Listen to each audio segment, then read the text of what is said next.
Bonsoir, vous êtes sur la chaîne panafricaine internationale Label TV. On se retrouve une fois de plus dans le cadre de la tribune des femmes pour parler des questions d'actualité. Et chaque 1er mars de chaque année se célèbre à travers le monde entier la journée internationale zéro stigmatisation ou zéro discrimination. C'est une journée qui permet comme ça aux autorités, mais également à la communauté internationale et nationale, c'est selon, de pouvoir se mobiliser face à la stigmatisation des personnes vivant avec une quelconque maladie. Et pour cette année de 2020, l'ONU-SIDA ou encore l'ONU-Femmes a décidé d'instituer cette journée afin d'interpeller une fois de plus les différents acteurs qui interviennent dans ce processus. Pour en parler aujourd'hui à la Belle Radio et Télévision, nous avons un panel de femmes, des femmes spécialisées, des femmes qui veulent dire ce qui se fait au niveau du Gabon et même sur le plan national. Pour en parler, je ne suis pas seule sur ce plateau, mesdames. Bonsoir Mireille. Bonsoir Nathalie, bonsoir aux téléspectateurs et bonsoir à nos invités. Voilà, bonsoir docteur Françoise. Bonsoir madame. Docteur Françoise, elle est la représentante de l'ONU-SIDA au Gabon. Bonsoir madame Pouga. Bonsoir. Madame Pouga, elle travaille, elle est psychologue dans une structure hospitalière de la capitale gabonaise. Madame Moussounda, bonsoir. Bonsoir. Madame Moussounda est également invitée sur ce plateau. Elle va nous parler de la stigmatisation au quotidien avec les personnes séropositives et les personnes qui vivent avec la maladie. Et de l'autre côté, nous avons également comme invitée Madame Angéline Goma. Bonsoir. Bonsoir madame. Madame Angéline Goma, elle est invitée ici sur ce plateau pour donner également son avis sur cette journée internationale. Bien, tout à côté de Madame Angéline Goma, Madame Nguema, bonsoir. Bonsoir. Nous ferons focus sur le VIH-Sida au Gabon, ce qui se fait, les avancées et surtout les mécanismes qui sont mis en place pour pouvoir prévenir, mais surtout la prise en charge des personnes vivant avec cette maladie. Mais bien avant, on va commencer avec cet élément de Mireille.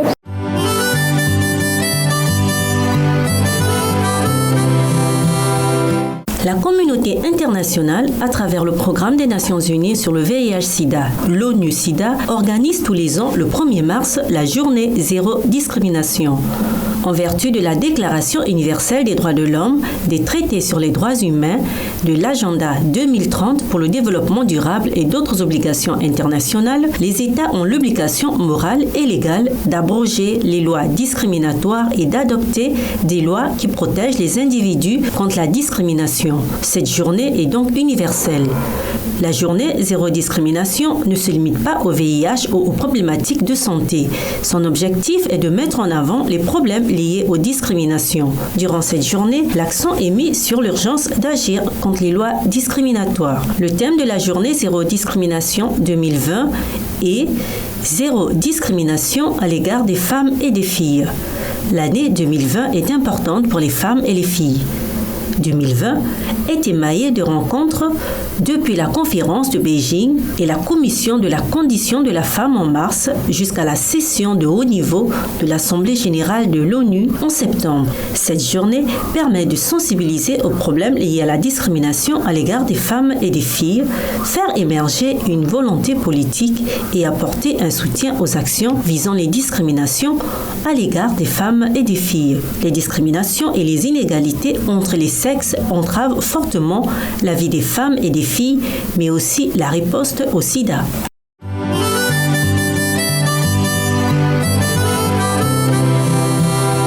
Nous poursuivons donc avec cette émission. Docteur Françoise, c'est une journée qui se célèbre, une journée internationale chaque 1er mars de chaque année.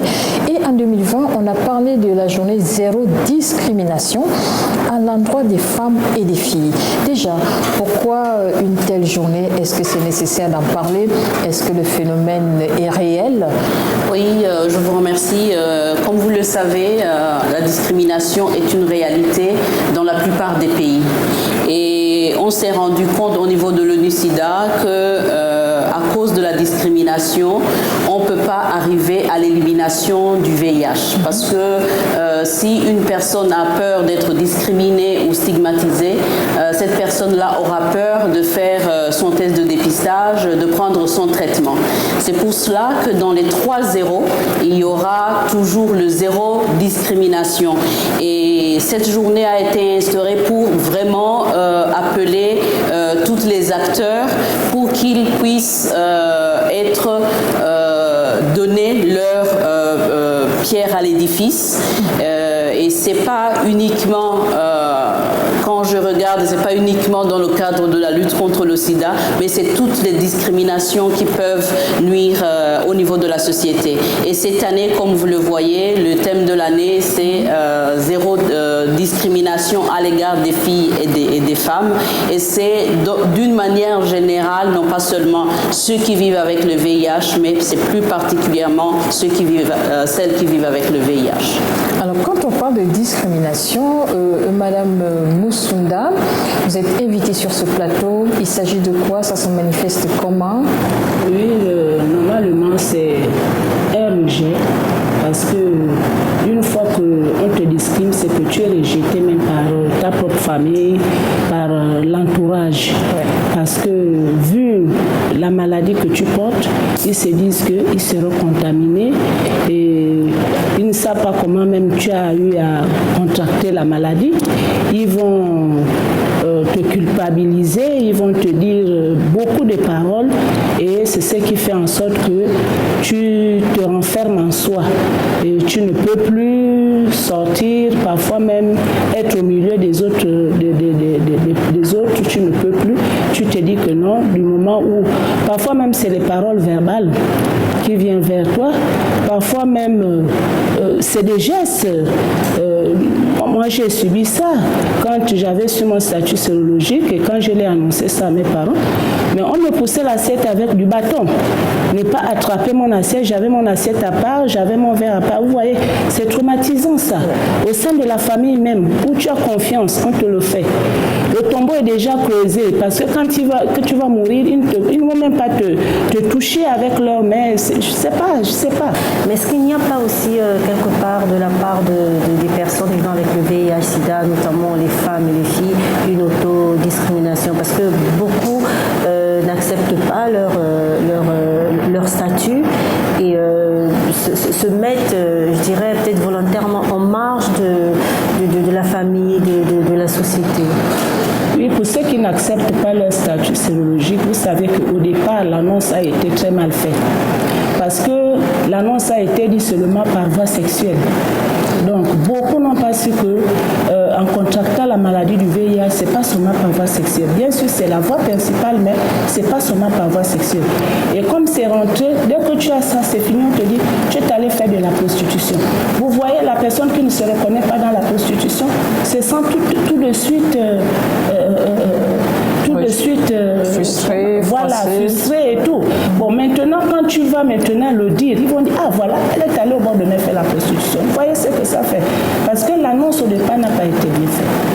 Parce que ça a été dit, c'est seulement par voie sexuelle. Maintenant, c'est maintenant que les gens arrivent maintenant à comprendre que non, en contractant la maladie du VIH, c'est pas seulement par voie sexuelle, mais il y a beaucoup de modes de contamination qui est autour. Mais c'est un grand travail à faire. En tant que société civile, en tant qu'acteur dans ce processus-là, qu'est-ce qui est fait pour que les gens ne soient plus stigmatisés, pour que les gens acceptent leur statut et leur maladie, Madame Guéma? Nous, on essaye de sensibiliser les femmes. C'est-à-dire, on demande aux femmes qu'il est important que chaque femme puisse connaître ses droits, parce que c'est très important la connaissance des droits.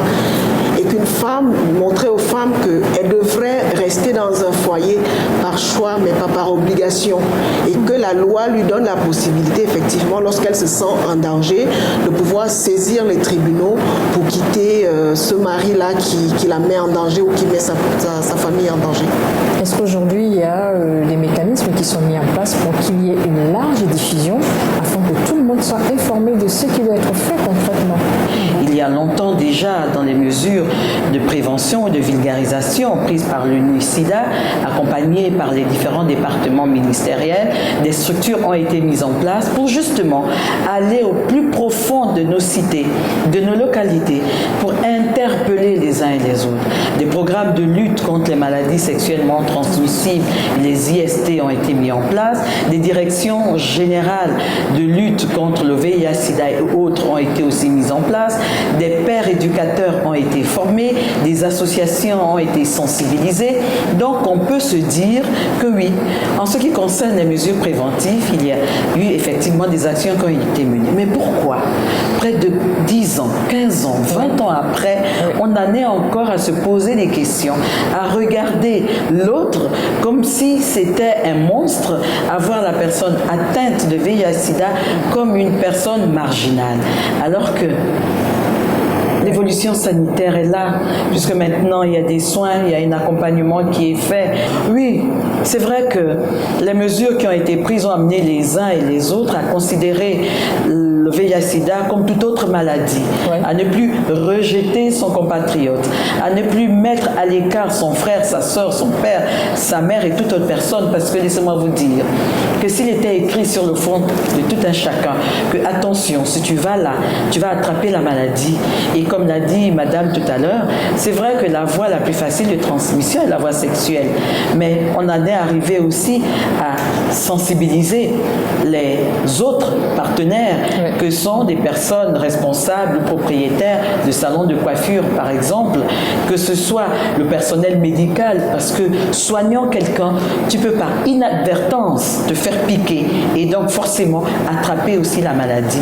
Si tu as une petite blessure et que par là, de par le contact sanguin, tu peux aussi attraper la maladie. Madame Goma, est-ce que la sensibilisation seule suffit? Est-ce que c'est juste une sensibilisation, aller vers les gens, leur dire la dangerosité de la maladie? Est-ce que ça suffit? Est-ce qu'il n'y a pas d'autres actions, des outils, des mécanismes pour accompagner cette sensibilisation? On en est déjà à la mise en place de l'association des personnes vivant avec le VIH-Sida, parce qu'il fallait rendre réelle l'existence de cette maladie et interpeller les parties prenantes sur les conséquences de cette dernière, si des mesures préventives, parce qu'on ne le dira jamais assez, mieux vaut prévenir que guérir, si des mesures préventives ne sont pas prises.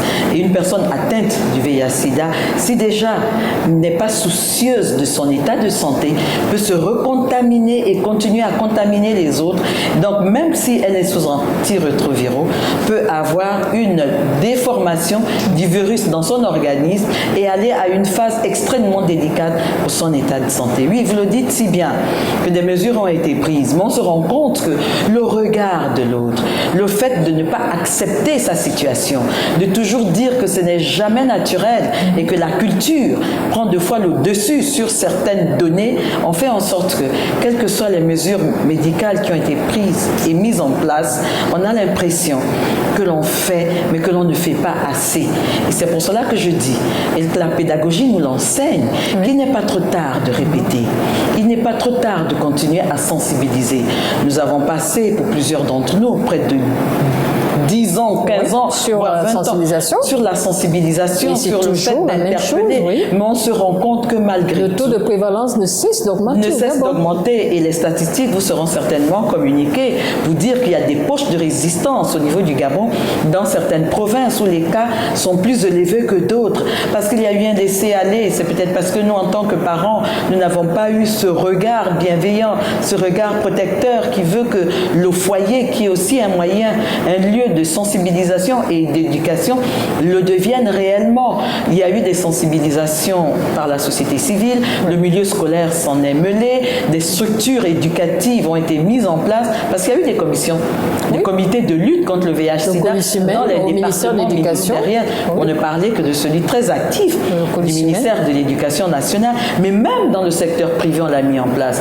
Mais quand, de par sa propre volonté, une personne atteinte ne peut pas comprendre que dans ce cadre, en se protégeant, elle protège aussi la société. Mais de rendre les autres, plutôt l'autre responsable en se disant, c'est plutôt tel qui m'a contaminé et par conséquent, je me dois de me venger en contaminant aussi les autres. Madame Goma, ça nous amène à poser une autre question, Mireille, à Madame Puiga. Enfin, pratiquement à toutes les femmes. On a l'impression aujourd'hui que le gouvernement, que les associations focalisent les ressources et mettent beaucoup l'action sur le traitement et peut-être pas assez sur la prévention et la sensibilisation.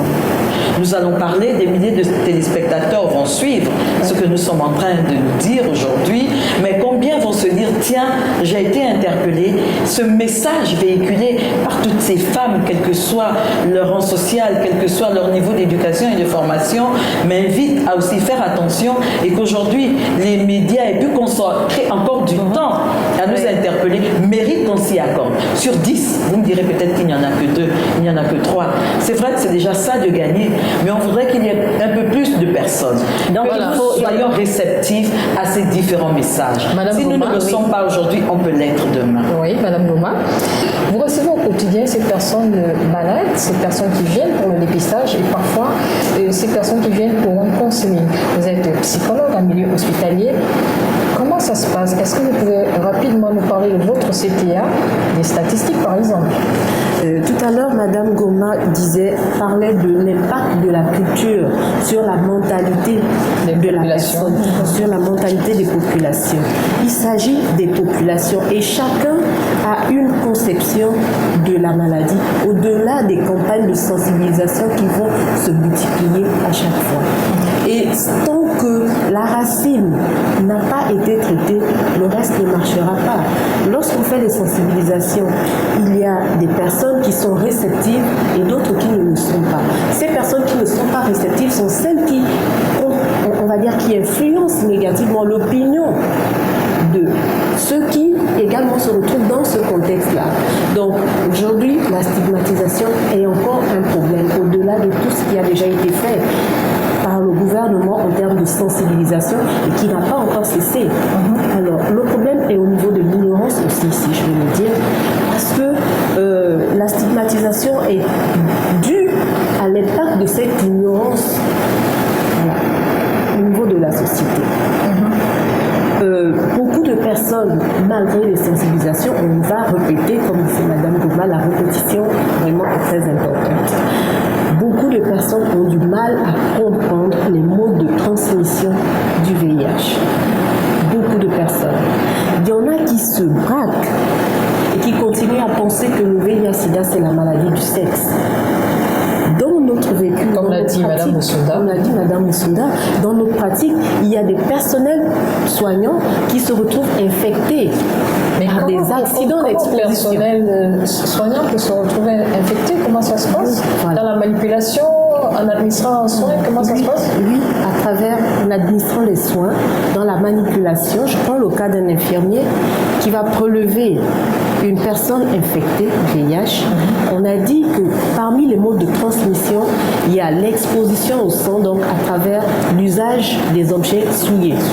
Voilà, donc on parle d'une seringue qui a été utilisée chez une personne vivant avec le VIH et en prélevant la personne, il peut arriver que par mégarde, l'infirmier se repique. Voilà, c'est vrai que l'État a tout fait pour qu'il y ait également une forme de prise en charge visant à épargner la contamination. Mais il y a aussi là des maillons au sein de la prise en charge ou alors dans le milieu hospitalier qui ne connaissent pas trop comment réagir ou alors qui gardent silencieux ces accidents-là vécus en interne. Il y en a qui ne les déclarent pas alors qu'il y a un temps prévu pour commencer la prophylaxie pour que l'infection ne soit pas progressive. Voilà. Alors, docteur Françoise, vous êtes la représentante de l'ONU-SIDA pour le Gabon. On va revenir un peu sur l'aspect femmes et filles. Pourquoi? Oui, vous demandez tout à l'heure les chiffres. Je vais m'appesantir sur les chiffres du Gabon, mais tout en vous disant que même dans le monde, c'est probablement la même chose. Les femmes et les filles sont les plus à risque d'avoir le VIH, de par leur constitution, mais également de par tous les apesanteur socio-économiques qui discriminent également ou qui stigmatisent les femmes. Et ici au Gabon, on sait qu'aujourd'hui, sur les statistiques, on a un taux de prévalence de 4,1%. Mais de ce taux de prévalence, quand on regarde entre femmes et filles, les femmes sont environ 3 fois plus infectées, que la séroprévalence est environ 3 fois plus élevée chez les femmes que chez les hommes, avec des chiffres que je dirais pour moi vraiment alarmantes de 5,8%, et alors que chez les hommes c'est uniquement de 2%. C'est pas qu'on veut que les hommes s'infectent un peu plus, mais on voudrait moins agir pour que ces femmes-là puissent également diminuer le taux de séroprévalence. Et ça, c'est encore plus grave chez les jeunes, surtout les jeunes filles, où la séroprévalence est 4 fois, parfois même 6 fois plus élevée. Mais ici au Gabon, on a par exemple le taux de prévalence chez les garçons de 15 à 25 ans qui est de 0,5%, alors que chez les filles, c'est de 1 à 9%. Vous comprenez bien que le fait d'insister vraiment sur zéro discrimination et zéro discrimination à l'égard des femmes et des filles est une affaire très importante. Et on se demanderait pourquoi, quelles sont les actions qu'on pourrait mener. Et pourquoi ces femmes et ces filles-là s'infectent beaucoup plus. Il faut considérer également les relations intergénérationnelles. Il y a beaucoup d'autres choses qui interviennent et qui probablement sont en dehors, pour ce qui est de la constitution biologique. Là, on est né comme ça, mais au moins quand on sait qu'on a une constitution biologique qui expose beaucoup plus les femmes à avoir le VIH plutôt que les filles, c'est au moins la protection. L'utilisation des préservatifs, vous convenez bien avec moi que si une femme se sent en position de faiblesse, ne va pas exiger le préservatif à quelqu'un, surtout quand il y a des relations intergénérationnelles. C'est que avec les jeunes filles qui ont des relations avec des hommes qui ont l'âge de leur père, ça devient quelque chose d'assez délicat. Et parfois, ces jeunes filles n'osent pas exiger le préservatif.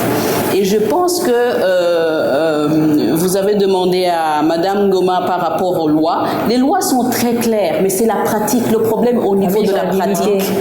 Je pense que là, ce qui doit se faire, c'est vraiment au niveau de la sensibilisation, mais également de mettre en place les systèmes qui font que les personnes qui se sentent abusées ou autres puissent avoir à aller se faire, je dirais pas aller demander justice par rapport à ça, mais également sensibiliser les jeunes filles, renforcer vraiment la capacité des jeunes filles, leur dire qu'ils ont le droit de dire non et qu'ils ont le pouvoir de dire non.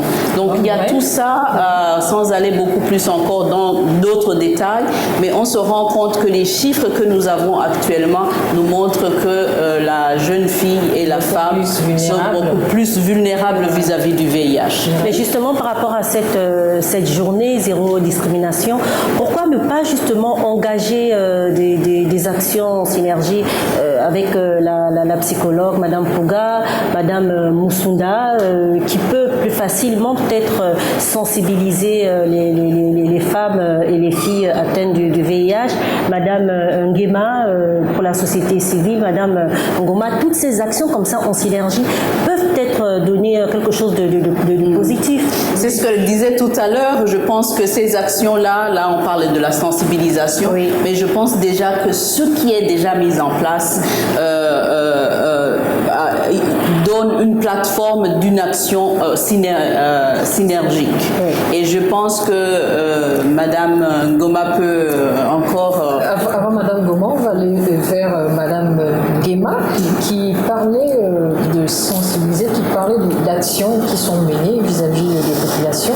Et on a parlé de la tranche d'âge la plus ciblée, mais on a comme l'impression que le gouvernement ou encore les autorités ne sont pas assez présentes dans cette conscientisation des filles aujourd'hui. Tout à l'heure, on a parlé des lois, mais encore une fois, il y a quand même un gros aspect pesanteur socioculturel qui pose véritablement problème. Et j'entends par pesanteur socioculturelle toutes ces normes culturelles-là, ou toutes ces pratiques culturelles qui aujourd'hui sont encore acceptées et tolérées dans notre société. Je parle par exemple du multipartenariat des hommes, je parle de la polygamie, voilà, je parle du mariage précoce, même si quelquefois c'est pas un mariage formellement célébré, mais le concubinage, le fait pour certaines familles, voilà, d'envoyer des petites filles vivre avec des hommes d'un certain âge qui ont déjà un très gros passif sexuel, sont quand même autant de facteurs qui aujourd'hui portent gravement atteinte à la situation de la femme et de la jeune fille, et qui sont des facteurs quand même qui favorisent la discrimination, parce que tant qu'on ne va pas au niveau de la société, on ne va pas donner à cette femme-là le pouvoir, c'est-à-dire que peut-être pas le même pouvoir que l'homme, mais pourquoi pas, c'est-à-dire reconnaître l'égalité entre l'homme et la femme, ça posera toujours problème. Le docteur Françoise a parlé tout à l'heure de la négociation d'un rapport sexuel. Combien de filles ou de femmes aujourd'hui ont ce pouvoir-là, de dire non à un homme par rapport à un rapport sexuel à risque sans exiger un préservatif? Alors, est-ce que c'est pas plutôt un problème économique, comme vous le disiez aussi, parce que le tissu économique, les filles sont vulnérables parce qu'il n'y a pas parfois des moyens, elles n'ont pas de soutien, elles n'ont personne pour leur payer la scolarité. Celles qui sont à l'université sont obligées peut-être de s'adonner comme ça, de se donner à ces pratiques-là pour pouvoir payer leurs frais de scolarité. Effectivement, lorsqu'on regarde la question des rapports sexuels transgénérationnels, on se rend compte que la pauvreté ou la part du gain a quand même une grosse part là-dedans. J'en veux pour preuve une enquête qui avait été menée par ONU-SIDA en 2012, et au cours de laquelle on a fait un certain nombre, à peu près une trentaine de focus group avec les jeunes filles qui, pour la plupart, ont reconnu avoir des relations sexuelles avec des hommes, et des relations sexuelles qui étaient connues, non protégées, qui étaient connues et tolérées par leur famille, tout simplement parce que les messieurs en question payaient la scolarité, faisaient la popote dans leur maison, payaient le loyer aux parents, et puis ainsi de suite. Donc du coup, effectivement, la pauvreté, c'est quand même un des aspects non négligeables de cette forte féminisation que l'on rencontre aujourd'hui au Gabon par rapport au VIH. Et pour revenir aux actions que nous menons au niveau des établissements, nous avons effectivement, l'année dernière par exemple, nous avons eu une grosse campagne de sensibilisation auprès des jeunes dans les établissements, que ce soit dans le Moyen-Omboué ou dans le sud du Gabon. Nous sommes allés jusqu'à Mayumba pour sensibiliser les jeunes filles et même les jeunes garçons sur ce fléau-là, sur le VIH, sur les grossesses précoces et même sur les questions de harcèlement en milieu scolaire.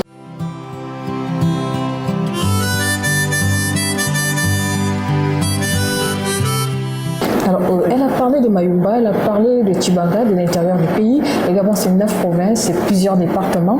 Est-ce que vous pensez que la sensibilisation, ça suffit? Comment atteindre ces jeunes filles qui sont dans les CES, qui sont dans les lycées, à l'intérieur des provinces?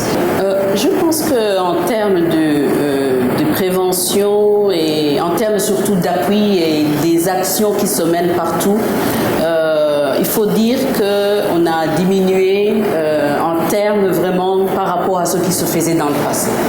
Et cela, c'est à cause des moyens. Et quand vous dites que ONU-SIDA appuie, souvent je dis toujours qu'on appuie techniquement. Parce qu'au point de vue financier, il faut dire que le gouvernement gabonais, en matière de lutte contre le sida, pour tout le budget qui est utilisé dans le pays, c'est à peu près 85% du budget est donné par l'État et les 5% provenant aux partenaires que nous sommes.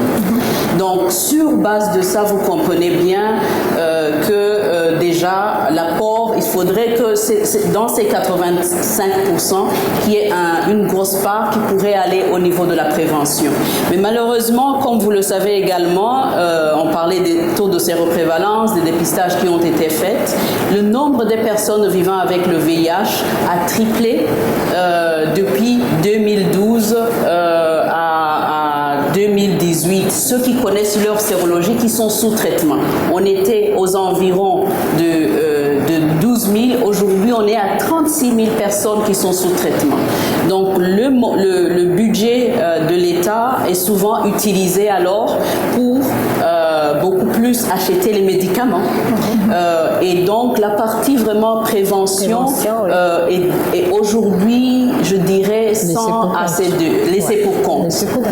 Et les actions qui se font, c'est les actions des bénévoles et les actions des ministères qui s'engagent, tels que le police humaine quand ils peuvent faire quelque chose, si le ministère de la jeunesse arrive à faire quelque chose avec la jeunesse, si la société civile arrive à se mobiliser là où il se trouve. Et on se rend compte aussi que la plupart des actions sont, je dirais, concentrées vraiment au niveau de Libreville.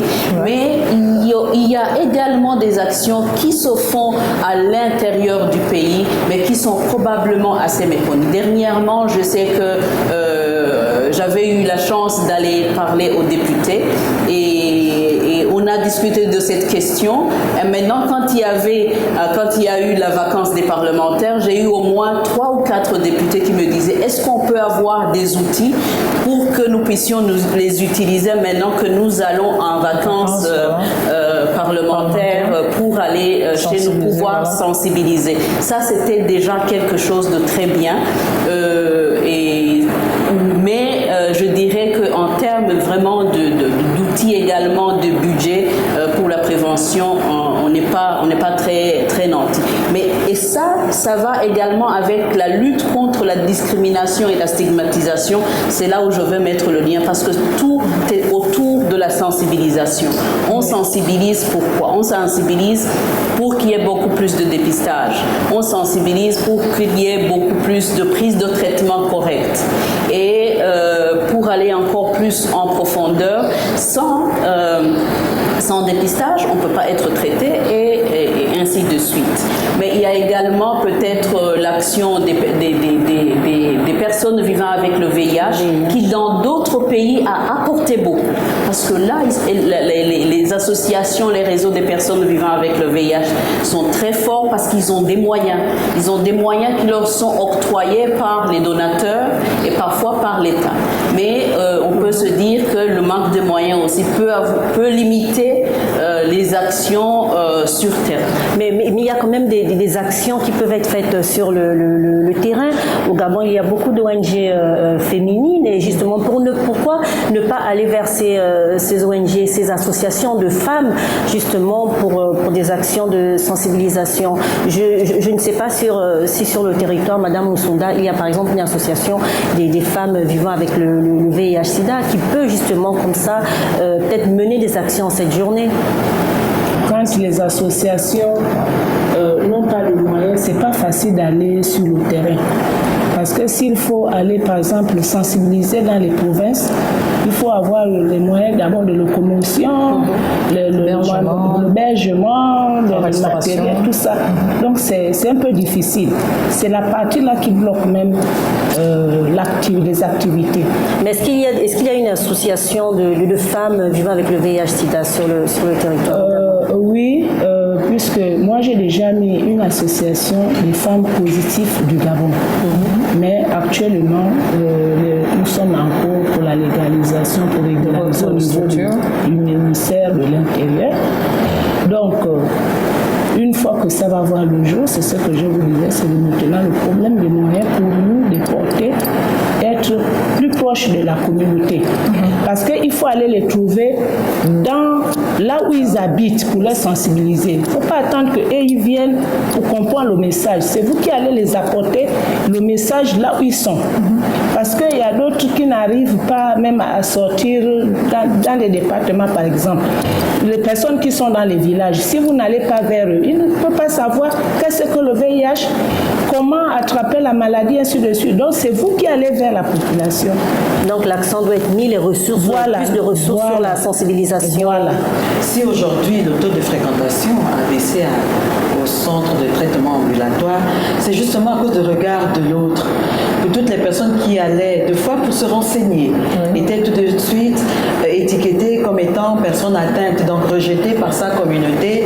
Et je vous assure que le regard de l'autre, le fait de déjà condamner la personne qui peut-être est déjà condamnée même par la maladie, au lieu de l'accompagner parce qu'on a besoin d'amour, on a besoin d'accompagnement, on a besoin de soutien. Tout cela a fait en sorte qu'aujourd'hui, la fréquentation de ces centres a baissé.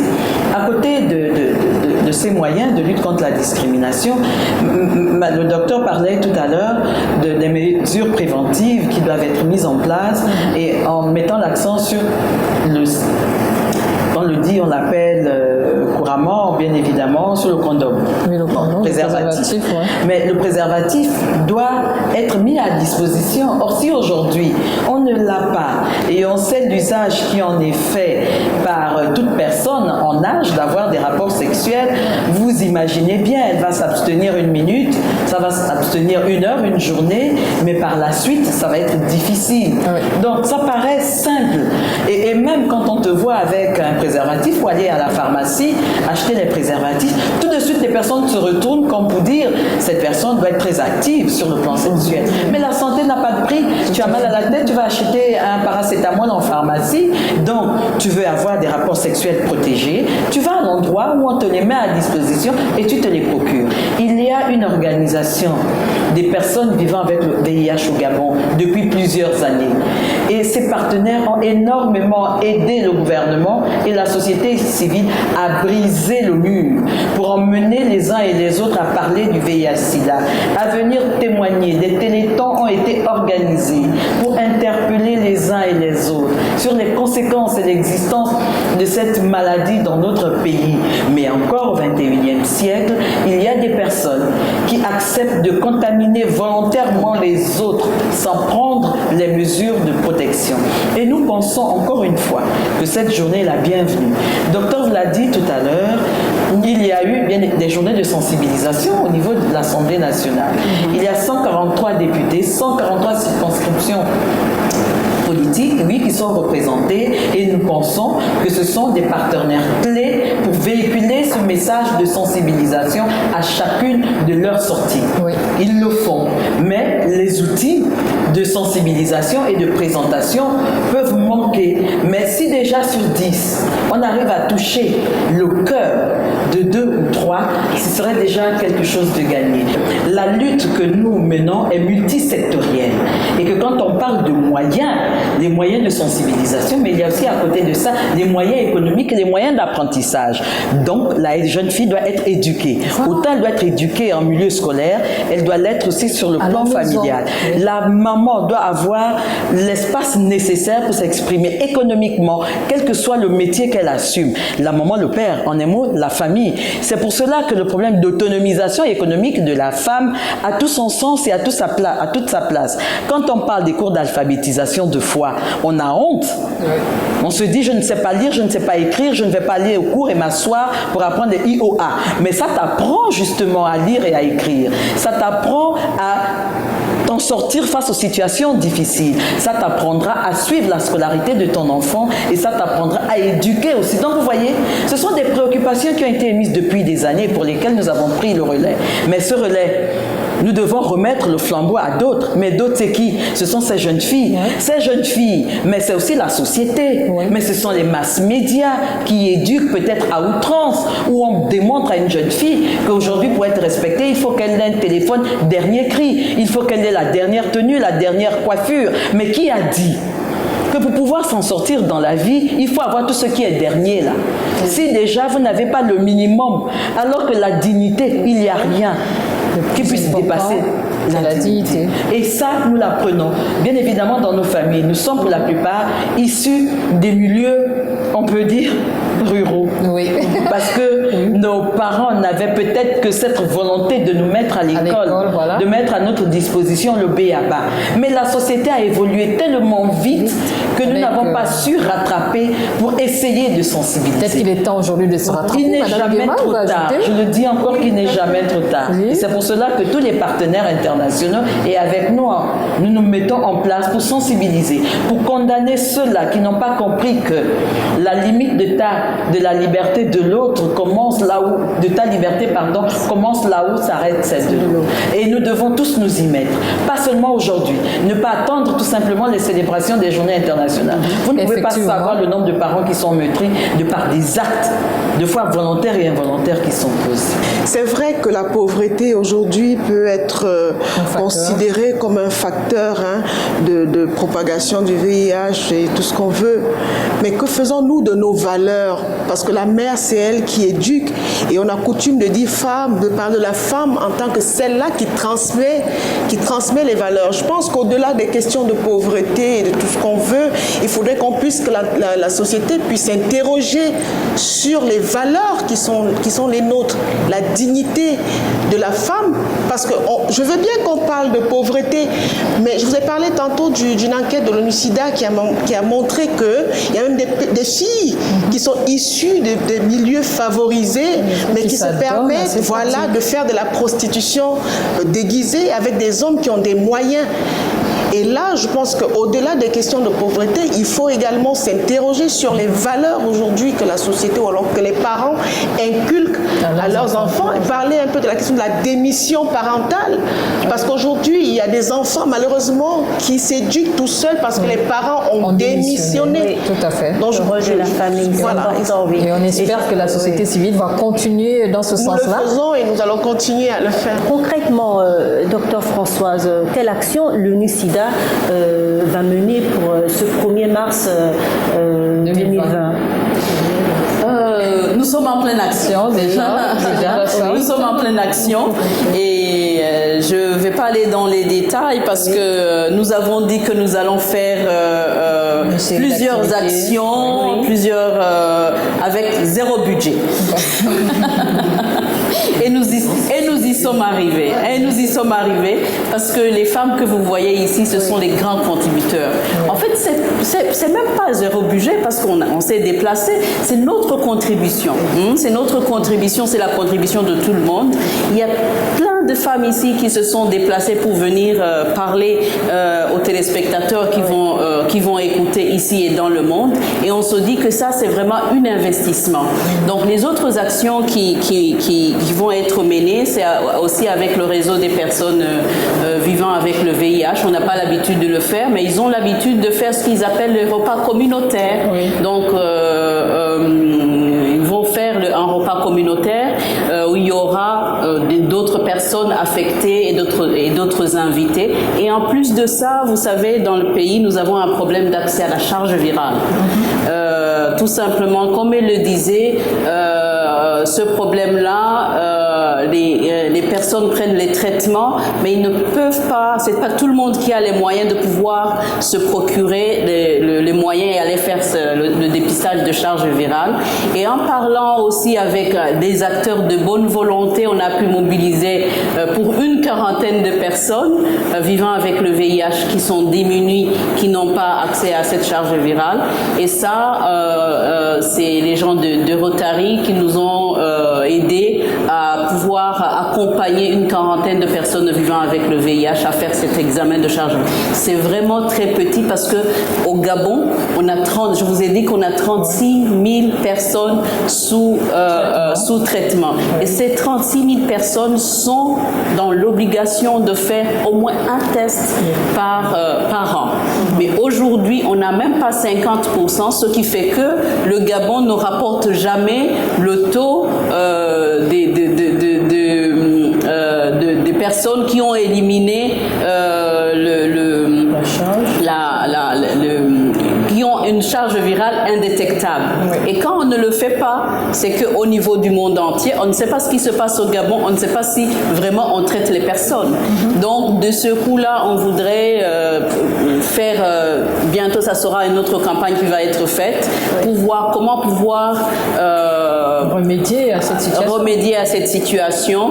Mais comme vous me posez la question, quelles sont les autres actions qui sont prévues, en plus d'essayer de parler aux médias ici, les médias sociaux également, à partir et c'est pas on n'aimerait pas le garder seulement le 1er mars, mais c'est d'aller tout au long de cette année parler, faire ces efforts-là, et c'est ça qui pourra amener en fait le changement de comportement. Parce que si on revient l'année prochaine pour dire oh on en avait parlé l'année dernière, je pense que ça devrait être un mot qui devrait vraiment continuer pour toute l'année.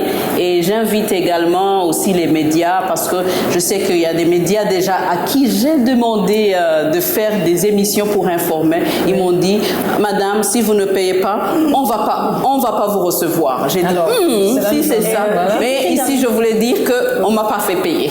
On va parler également avant de terminer, parce que le temps qui nous est parti tire vers sa fin, Mireille. On va parler des ARV, l'accès à ces ARV, les antirétroviraux, avec Madame Pouga. Vous êtes au CHUL. Comment ça se passe aujourd'hui? Parce que les personnes vivant avec le VIH/SIDA parlent également de discrimination au niveau de l'accès même à ce produit indispensable pour les malades. Je vais ici confirmer que les antirétroviraux sont gratuits dans tous les centres de prise en charge du Gabon. Ouais. C'est gratuit. Dès lors que la personne s'est fait dépister, qu'elle a adhéré à la prise en charge, elle voit son médecin, le médecin on ouvre le dossier, la personne voit le médecin, dès que le médecin réfère la mise sous antirétroviraux, ce qui est déjà aujourd'hui systématique, parce que nous sommes dans le contexte de dépister, traiter, dès qu'une personne est séropositive, elle ouvre son dossier, elle a automatiquement accès aux antirétroviraux. Et c'est gratuit. Et même là, il y a eu beaucoup d'avancées cette année. C'est vrai qu'au départ, vous parliez... C'est quoi comme avancée? Voilà, l'avancée, c'est que nous n'avons pas encore connu de rupture d'antirétroviraux. Nous sommes en 2020. Il n'y a pas de rupture d'antirétroviraux. Et au CTA, les traitements sont servis pour 3 mois maintenant, pour éviter on va dire quoi, la longue attente, le fait que chaque mois, la personne soit obligée de venir. Il y a des contraintes professionnelles, c'est un peu difficile. Donc aujourd'hui, voilà. Maintenant, nous sensibilisons les patients et nous leur recommandons de faire leur charge virale pour qu'ils puissent eux-mêmes aussi comprendre que le traitement qu'ils prennent est efficace. Voilà, c'est le seul témoin en fait. L'objectif de la mise sous traitement, c'est que la charge virale soit indétectable. Cela va éviter le problème de stigmatisation, parce que la stigmatisation peut aussi être liée à l'apparence physique de la personne. Si la personne prend bien son traitement, elle aura du mal à développer des maladies opportunistes, elle aura une mine, en fait, elle ne va présenter aucun signe qui témoigne de la séropositivité. Et puis le VIH n'est pas écrit sur le visage. Madame Osunda, vous qui êtes là pour témoigner, dites-nous comment vous avez parlé du rejet au niveau de votre famille, et aujourd'hui, est-ce que vous avez des enfants? Comment ces enfants-là vous prennent? Comment ils vous accueillent avec cette maladie? Ça me fait 24 ans que je vis positivement avec le VIH. Bon, au départ... Vous avez votre époux toujours avec vous? Oui. Bon, mes enfants ont grandi et tout, je suis même grand-mère. Bon, au départ, oui, la discrimination, comme je venais tantôt de vous dire ici, sur le plateau. Mais aujourd'hui, certains ont même des doutes. Dire que non, c'était peut-être mystique. Parce qu'on sait que la personne qui a atteint du VIH... ne peut pas vivre autant d'années. Voilà, on ne peut pas vivre autant d'années. C'est la perception du Gabonais. Voilà, donc c'est un peu ça. Donc c'est pour vous dire que vraiment aujourd'hui, là, la discrimination, normalement, ça existe encore au sein de nos familles. Ça, la discrimination n'est pas encore... Mais qu'est-ce qu'on peut faire? Qu'est-ce qu'il faut, en dehors de sensibiliser, lorsqu'on a des cas dans nos familles, nos proches, nos parents, nos amis et tout? Qu'est-ce que nous devons faire face à ces personnes? Ce que nous pouvions faire, rien que la sensibilisation. Et moi, j'avais fait je suis sur le projet de sensibiliser au moins de porte en porte. Et c'est un peu de sensibiliser de porte en porte qu'en font les évangélistes éveillés. Aller de porte en porte, parler du sida à ces familles-là. Dire voilà, le sida est une réalité, c'est pas un problème mystique. Il faut faire ceci, il faut faire cela. Il faut d'abord se faire dépister pour savoir ton statut sérologique. Ne pas attendre le jour où tu fais maintenant la maladie. Parce que le jour où tu fais la maladie, il faut avoir vraiment beaucoup de chance pour s'en sortir. Parce que parfois c'est la diarrhée, parfois tu es vraiment beaucoup maigre, c'est pas facile. Avec toutes les maladies opportunistes. Pour te mettre sous le traitement, c'est pas chose facile. Parce que tu dois avoir les sous pour te faire des bilans. Parce qu'il y a des bilans qui sont là, qui t'attendent. Parce que pour te mettre sous traitement, tu retournes au bureau, forcément tu dois passer par les bilans. Il y a la consultation. Oui. Et si tu n'as pas les moyens, tu ne peux pas. C'est pour ça qu'il est nécessaire de se faire enregistrer, voilà, de se faire dépister. Voilà, attends. Une fois que tu sais ton statut sérologique, tu sais maintenant comment te comporter. D'accord. Si je peux ajouter quelque chose peut-être par rapport à ce que Mme Moussonda est en train de dire, c'est que nous avons besoin vraiment des personnes vivant avec le VIH qui en parlent. Parce que vous savez, la stigmatisation, la discrimination, ça ne pourra pas s'éliminer juste par les lois, par une petite sensibilisation. Il faut que les gens qui vivent avec le VIH parlent. Dans d'autres pays où les associations ont des personnes qui sont à l'intérieur qui en parlent beaucoup, à visage découvert et qui, des fois, défient d'autres personnes en utilisant leurs exemples, ça aide à ce que les gens, finalement, voient que pourquoi je discrimine l'autre. Et puis, c'est aussi l'autodiscrimination qu'il faut vraiment convaincre. Parce qu'aujourd'hui, la personne qui va dire « Oh, François est séropositif », mais ça ne va rien me dire parce que, vous savez, c'est quelque chose qui fait que, bon, est-ce que ça me touche? Non, rien, ça ne me touche pas parce que cette étape-là, c'est déjà dépassé. Oui. Ça, c'est déjà dépassé. Donc, je me dis que si on avait des personnes vivant avec le VIH dans tous les milieux qui commencent à en parler, finalement, la discrimination et la stigmatisation, ça va disparaître de soi. Je pense qu'il faudrait ajouter quelque chose, Madame Goma. Dire que nous avons besoin du soutien de tous, de l'accompagnement de tous, de la communauté, qu'elle soit nationale ou internationale, non seulement pour continuer à nous informer, mais aussi à faire en sorte que dans tous les milieux, nous puissions en parler encore plus de manière ouverte. Hier, si ça se faisait, alors il faut trouver certainement des nouveaux modes de communication qui puissent toucher tout le monde. Personne n'est à l'abri. Chacun d'entre nous a connu au moins un décès dans sa famille, ou alors d'une connaissance, ou d'une personne croisée au cours d'une rencontre, d'une réunion, ou d'un repas familial, ou d'un repas amical, et qui aujourd'hui, vous constatez que la personne est décédée tout simplement par ignorance. Il n'y a rien de tel que de mourir ignorant.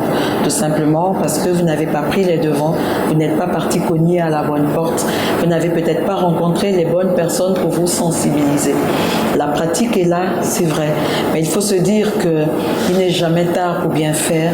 On peut toujours essayer de s'en sortir, on peut toujours apprendre, même si aujourd'hui on a peut-être des comportements qui ne sont pas conformes à la norme, même si aujourd'hui on rejette l'autre, mais allez-y. Vous savez, aller rendre visite à un malade est très important. Rien que de par votre présence, le fait d'échanger, vous contribuez déjà à près de 30 à 40% à soulager sa douleur. Donc nous pensons que les efforts doivent être encore déployés en matière de sensibilisation et que la communauté internationale puisse correctement accompagner, ne pas baisser les bras. La considération d'État, ceci à revenu intermédiaire, de la tranche supérieure ou de tout ce qui s'ensuit, mais dans ces milieux, il y a aussi des personnes qui sont malheureusement dans la pauvreté, il y a des personnes qui sont aussi ignorantes, il y a aussi des personnes qui ont besoin d'être accompagnées, qui ont besoin d'être formées. Et bravo à ces PVVH qui ont le courage de parler à visage découvert, quitte à se mettre à dos leur famille, leurs amis. On l'a connu, on a vu des personnes effectivement écartées de tout milieu social parce que atteintes par cette maladie. Nous disons encore que la maladie ne choisit pas.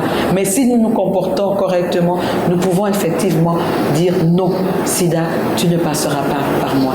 Et aujourd'hui, c'est la journée de la lutte contre la discrimination à l'endroit des femmes et des filles. Mais qui dit femmes et filles appelle la société, parce que la femme est le pilier, la jeune fille est l'avenir, mais autour de ça, il y a toujours l'homme qui est aussi à côté. Donc on a besoin du regard bienveillant de tous pour lutter contre cette pandémie qui hier était considérée comme une maladie honteuse. Mais aujourd'hui, on a besoin d'être accompagné de soins. On ne saurait finir cette émission sans parler justement du symbole de cette journée. Madame Gouma parlait des mots de communication. Aujourd'hui, les réseaux sociaux sont des nouveaux mots de communication, même pour la sensibilisation à cette journée. Docteur Françoise, cette journée est souvent symbolisée par un papillon. Pourquoi le symbole du papillon pour parler de zéro discrimination? Tout simplement parce que le papillon est symbole de la transformation. Quand vous regardez ce petit papillon-là, c'est très joli, hein. Mais il faut dire que c'est quelque chose qui est venu d'une chenille. Donc, quand on fait zéro discrimination, qu'on le symbolise par le papillon, c'est tout simplement pour inviter tout le monde à se transformer. On a besoin de transformer nos cœurs pour pouvoir ne pas discriminer les autres. Merci, mesdames et messieurs. Merci à nos invités. Merci d'être venus sur ce plateau. Alors, un mot de fin avant de nous séparer. D'abord, Docteur Françoise. Je dirais que c'est le sida qu'il faut discriminer et pas les personnes vivant avec le VIH. Madame Nga. Je dirais simplement ici que la stigmatisation est une forte étiquette sur une personne ou un groupe de personnes qui a une forte influence ou un impact psychologique assez important et qui va modifier le comportement de la personne parce qu'elle se sent lésée du fait de cette étiquette. Et pour être dans sa zone de confort, elle va avoir des comportements qui vont avoir un impact, par exemple, sur sa prise en charge. Elle va disparaître du centre de prise en charge. Elle va refuser d'en parler autour d'elle, avec son partenaire, le refus d'en parler au partenaire, par exemple, et le refus de se protéger. Or, si la personne entre dans ce carcan, nous ne gagnons pas. Nous n'aurons pas zéro contamination. Bien au contraire, les comportements ne vont pas changer et le VIH va prendre de l'ampleur. Donc, pour éviter cela, nous allons attaquer le mal à la racine. Donc, vraiment transformer nos cœurs, telle l'image du papillon, afin que la discrimination prenne un terme et que le VIH gagne au Gabon. Madame Osunda? Oui, moi je dirais pour la discrimination, c'est tous ensemble. Nous pouvions faire en sorte que la discrimination soit éliminée. Parce que là, si nous ne mettons pas tous nos efforts, en tout cas la discrimination ne pourrait pas s'arrêter. Mireille? Nous sommes tous concernés par cette journée zéro discrimination qui va bien au-delà du sida, mais qui concerne toute forme de discrimination. Madame Gouma, votre mot de fin? Transformons-nous tous en papillons pour transmettre le message de l'amour, le message de la joie, de la paix, de l'éducation, de la sensibilisation, pour faire en sorte qu'il n'y ait plus de discrimination à travers le monde. Madame Guéma, votre mot de fin? Barrons la voie au VIH-Sida en évitant toutes les discriminations à l'endroit des femmes et des filles. Mesdames et messieurs, et chères dames, c'est donc la fin de ce numéro de Entre elles spécial sur la journée internationale zéro discrimination.